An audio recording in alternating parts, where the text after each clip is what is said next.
Hello students, welcome to my class. Today I am going to teach you poem number 4, A Thing of Beauty, from your book Flamingo.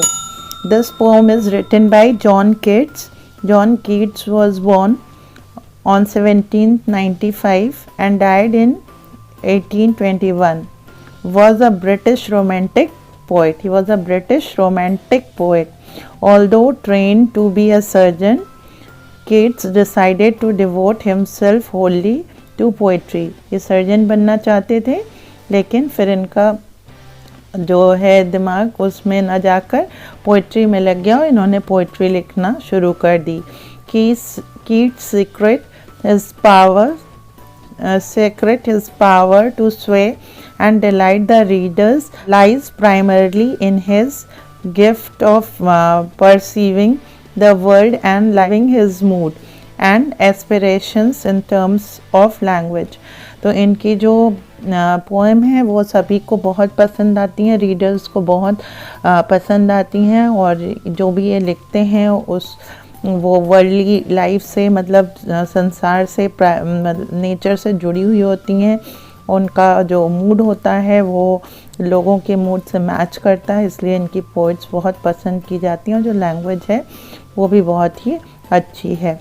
The following is an excerpt from his poem Endymion a poetic romance. ये जो a thing of beauty है ये एक excerpt है Endymion से, और the pome is based on Greek legend भगवान के ऊपर, एक पुरानी ग्रीक कहानी के ऊपर है, in which Endymion a beautiful young shepherd and poet who lived on Mount Latmus had a vision of Cynthia the moon goddess. Okay, तो वो शेफर्ड है और जो पोएट है वो माउंट लैटमस पे रहता है, उसके पास विजन है.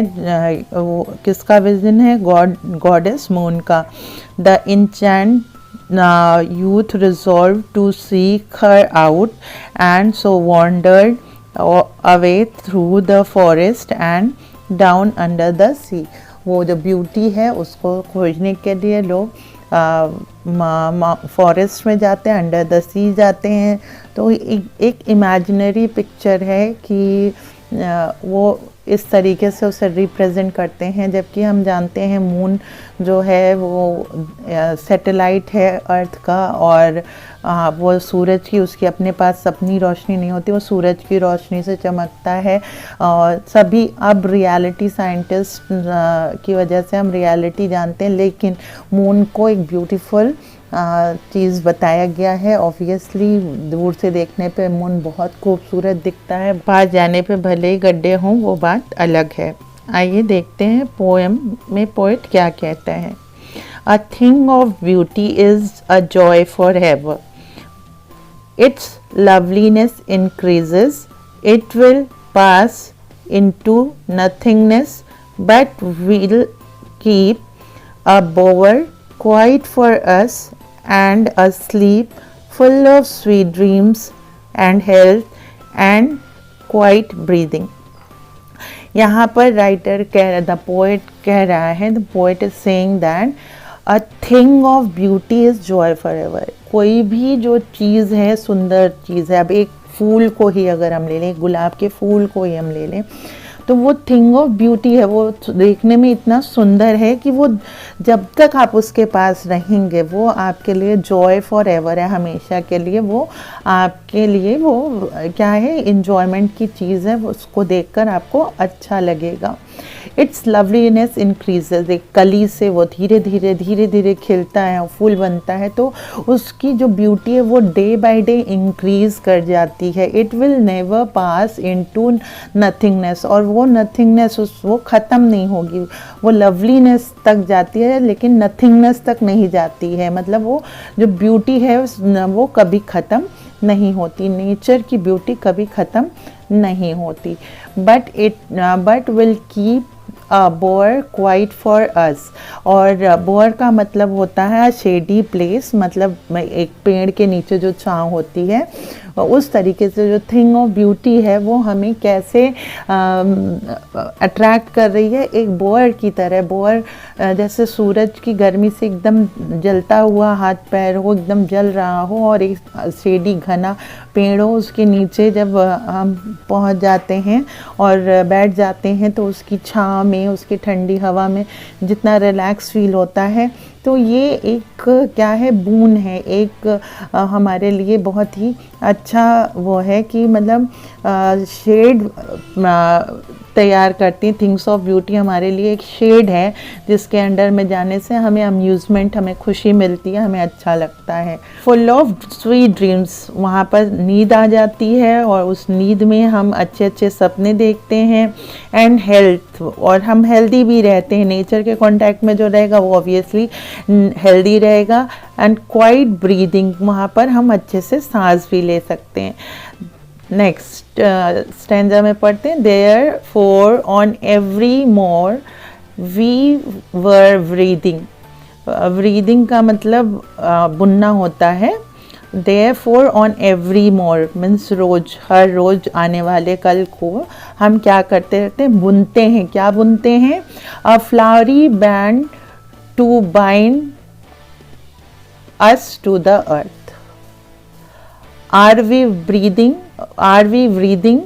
a flowery band to bind us to the earth?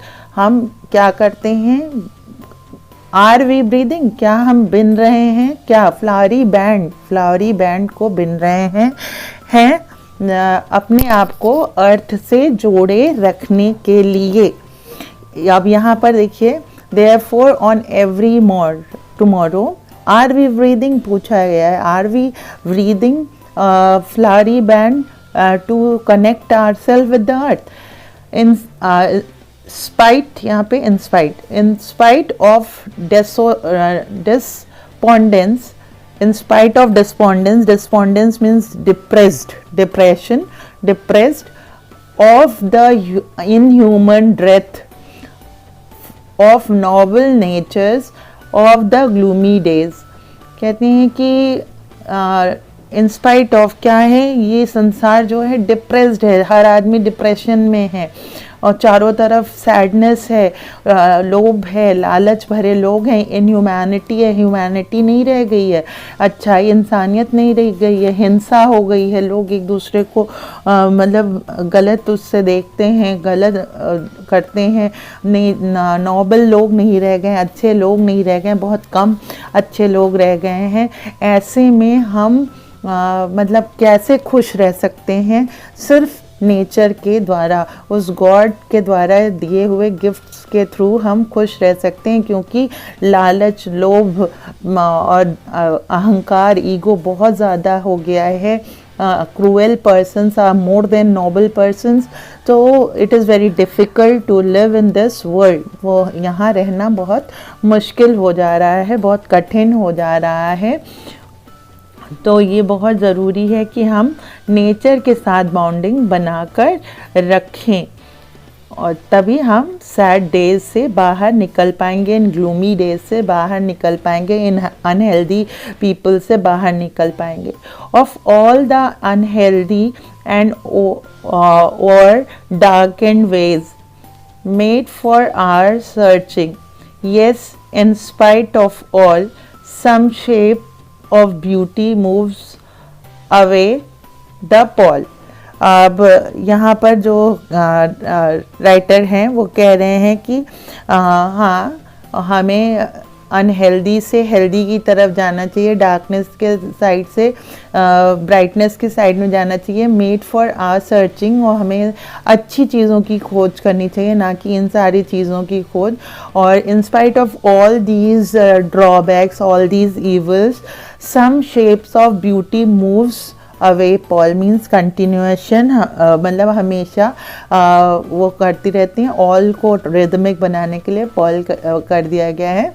तो कहते हैं कि हमेशा वो नेचर में रहती हैं, मिलती रहती हैं, हमें मिलती रहती हैं।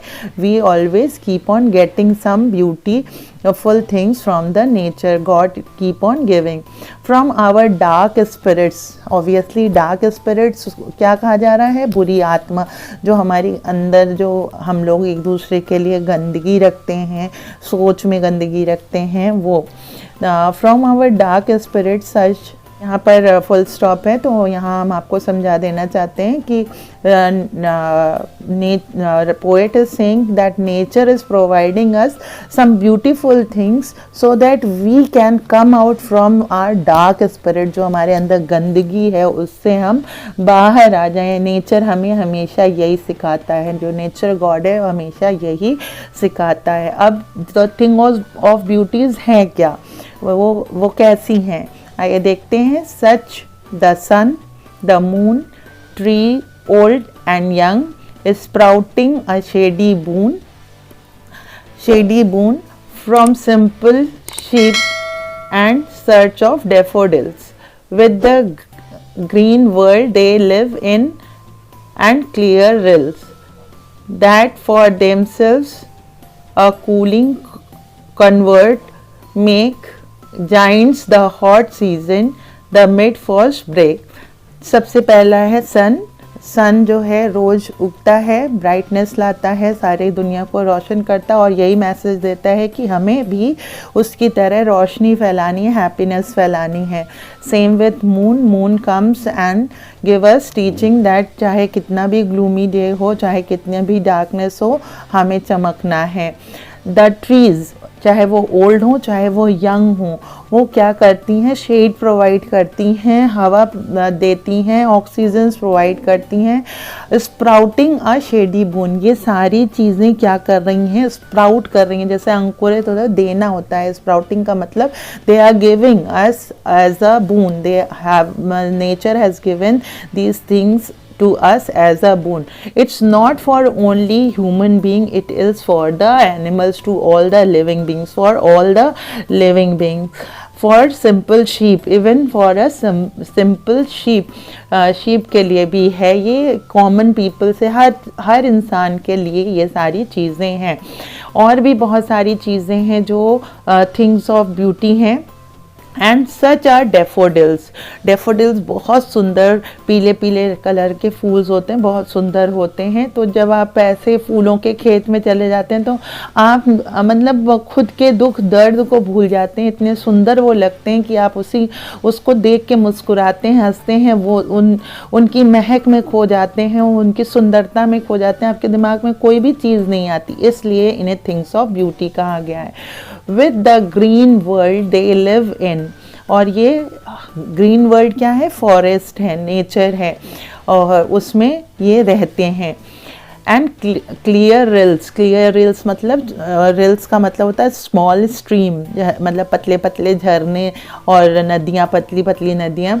तो वो एकदम क्लियर, पानी उनका साफ़ है, और ये जंगलों से होते हुए यहाँ पे डेफोडिल्स भी हैं, रिल्स भी हैं, फॉरेस्ट भी हैं, ये सारी चीज़ें हैं। That for themselves a cooling convert make Giants the hot season. कहते हैं ये सारी चीज़ें मिलकर एक कूलिंग कंफर्ट बना देती हैं, एक कूलिंग कॉर्नर बना देती हैं, सिर्फ इंसानों के लिए नहीं, जानवरों के लिए भी। और जब जाइंट, बहुत गर्मी हो रही होती है, बहुत तेज़ धूप हो रही होती है, हर इंसान को छाए की ज़रूरत है, ठंडक की ज़रूरत है, तब ये कंफर्ट प्रोवाइड करती हैं उस हॉट सीज़न में। और द मिड फ्रॉस्ट ब्रेक, और ये ब्रेक करती हैं उसको, उस गर्मी को ब्रेक करके सबको कूलनेस और ठंडक पहुंचाती हैं। इससे क्या होता है? आदमी खुश होता है और उसका नेचर भी चेंज हो जाता है। Rich with the sprinkle of fair musk rose blossom. अब मस्क रोज जो है गुलाबी कलर के गुलाब हैं, छोटे छोटे होते हैं देखने में, लेकिन बहुत सुंदर और बहुत ज़्यादा फ्रेगनेंस होती है इनकी, और जहाँ पे भी ये उगे होते हैं उसके इर्द गिर्द में इनकी फ्रेगनेंस पूरी फैल जाती है, बहुत ही ज़्यादा फ्रेगनेंस वाले हैं, बहुत ज़्यादा इनमें परफ्यूम होता है। और मस्क रोज़ जो हैं बहुत प्रिटी भी हैं, बहुत सुंदर होते हैं। Rich with the sprinkles of fair musk rose blossom, वहाँ पे मस्क रोज़ ब्लॉसम कर रहे हैं। अब आप ही सोचिए कि जंगल है, रिल्स हैं, स्ट्रीम है, उसके किनारे किनारे डेफोडिल्स लगे हैं, मस्क रोज़ लगे हैं, कितना सुंदर दृश्य है। And such too is the grandeur, grandeur का मतलब होता है जो है सोशली इम्पॉर्टेंट होता है, ग्रैंडियोर का मतलब, और हाई रैंक का मतलब होता है बड़ा, मतलब socially important of the dooms. अब यहाँ पर such too is grandeur means ऐसा ही हमारे कंट्री में या हमारे विश्व में ऐसे बहुत सारे लोग हुए हैं जो कि मरने पे उनका वो बहुत हाई रैंक पे पहुंच गए हैं। ऐसे तो रोज़ लोग बहुत मरते हैं लेकिन हाई रैंक्स में नहीं पहुंचते, लेकिन यहाँ पर ऐसे लेजेंड्स भी हैं, ऐसी कहानियाँ भी हैं जो हम सुनते हैं जिसमें लोग मरे हैं लेकिन उन्होंने हिस्ट्री क्रिएट कर दी है, तो उनकी हिस्ट्री भी अ थिंग ऑफ ब्यूटी है। अब अगर हम कहें तो रानी लक्ष्मीबाई की जब हम कहानी सुनाते हैं या पोएम पढ़ते हैं तो उनका मरना भी एक लेजेंड है, मतलब एक इतना अपने में इतिहास है। तो राइटर कहता है कि and such too is the grandeur of the doom we have imagine for the mighty dead. अब वो जो माइटी डेड्स का मतलब वो ब्रेव सोल्जर्स जो थे, जो जिन्होंने अपना जान निछावर कर दिया, किसके लिए? हमारे लिए। Selflessly they have devoted their life for us so that we can live a free life. So their life is also a thing of beauty because their life keep on motivating us. Their life keep on motivating us so that we can do better in our life. All lovely tales that we have heard or read and endless fountains of immortal drinks, मतलब endless tales हम लोग ने पढ़ी होंगी बचपन से, सुना, mummy papa दादी सुनाते आ रहे हैं। एंडलेस ऐसे बहादुरी के किस्से हम लोग ने सुने हैं और इन बहादुरी के किस्सों को सुनकर हम उसको अपने जीवन में अपनाने की कोशिश करते हैं और यही थिंग ऑफ ब्यूटी है, क्योंकि उस ब्यूटी को हम अपने अंदर ढालने की कोशिश करते हैं जिससे हम भी उनकी तरह कुछ कर पाएँ। लास्ट टू लाइंस कहती हैं and endless fountain is immortal drink. And endless fountain का मतलब ना ख़त्म होने वाला फाउंटेन, झरना। और मॉर्टल का मतलब होता है जो चीज़ ख़त्म हो जाए, और इमॉर्टल का मतलब है जो कभी भी ख़त्म ना हो। तो इमॉर्टल ड्रिंक है वो। ये सारी जो चीज़ें हैं वो एक फाउंटेन की तरह इमॉर्टल ड्रिंक बन गई हैं, pouring unto us from the heavens bring। और क्या हो रहा है, ये जो नेचर गॉड है ये हमारे ऊपर बरसा रहे हैं, ये सारी उनकी कृपा है, ये उनकी दया दृष्टि है जो हमारे ऊपर इतनी सारी चीज़ें वो नेचर के थ्रू हमें प्रोवाइड कर रहे हैं, like sun, moon, trees, daffodils, then forest, then musk rose, and then the legends। ये सारी चीज़ें क्या हैं, एक बूंद की तरह हैं, और वो जो गॉड है वो हमें ये सारी चीज़ें इसलिए दे रहे हैं जिससे कि हम अपनी लाइफ को और बेटर बना सकें और खुश रहें। ऑब्वियस सी बात है, ये संसार क्रूर लोगों से भरा हुआ है, क्रूअल पीपल्स आर देयर, बहुत क्रूर लोग हैं, बहुत ही dangerous people are surviving in this world, जिनसे बच के चलना पड़ता है। लेकिन ऐसा नहीं है कि जीने के लिए कुछ है नहीं। God has given many things by seeing which we can survive in this cruel world also. So things of beauties are the source of motivation to live a better life and make it immortal, means वो हमेशा रहेंगी। वो जो things of beauties हैं वो हमेशा रहेंगी और वो हमेशा हमें प्रोवोक करती रहेंगी अच्छे काम करने के लिए। आइए बच्चों देख लेते हैं इसका राइमिंग स्कीम क्या है। It's rhyming scheme is AABBCC, like forever never, then keep, sleep, breathing. So AABBCC. Then first 4 lines we have alliteration. Alliteration क्यों है? क्योंकि sleep और sweet दो वर्ड यूज़ हुए हैं, alliteration है, S रिपीट हो रहा है। मेटाफर है क्योंकि कंपेयर किया गया है बोअर को क्वाइटनेस से, मतलब बोअर जो है, बोअर एक शेडी ट्री है और उसको क्वाइटनेस से कंपेयर किया गया है, तो इसलिए मेटाफर है। एनाफोरा एक लिटरेरी डिवाइस है और यहाँ पर आया हुआ है। एलिट्रेशन भी है इसमें। एलिट्रेशन कैसे है? नोबल नेचर, एन का यूज़ हुआ है, एस का यूज़ हुआ है, तो ये सब जो है वो एलिट्रेशन है। इमेजिनरी भी है बिकॉज सोचा गया है कि ब्यूटी मूव्स, वो शेप में मूव करती हैं और बहुत सारी चीज़ें इमेजिनरी हैं, इसको ये किया गया है। और मेटाफर है breathing of flower bands, metaphor compare किया गया है ब्रीदिंग। बुनना, हम कपड़े को बुनते हैं, स्वेटर को बुनते हैं और फ्लावर को बुनना मुश्किल काम है, लेकिन यहाँ पर कंपेयर किया गया इसलिए मेटाफर है। So you should remember there is alliteration, metaphor, imaginary. And next ये यहाँ लास्ट लाइन जो यहाँ देख सकते हैं, ट्री ओल्ड एंड यंग का मतलब होता है, एक पोएटिक डिवाइस है, एंटीथीसिस। एंटीथीसिस, ANTITHISIS, इसका मतलब होता है opposite words place together. Opposite, old and young opposite है, इसलिए ये एंटीथीसिस है, ठीक है।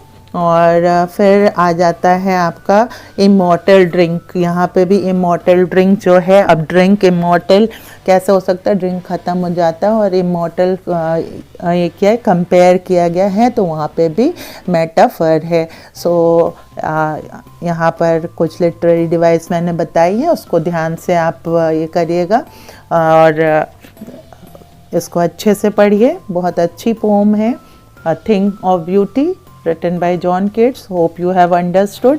And if you have any problem, if you are feeling like that you have not understood the poem, then you can directly write down in the comment box and I will again explain it as you want.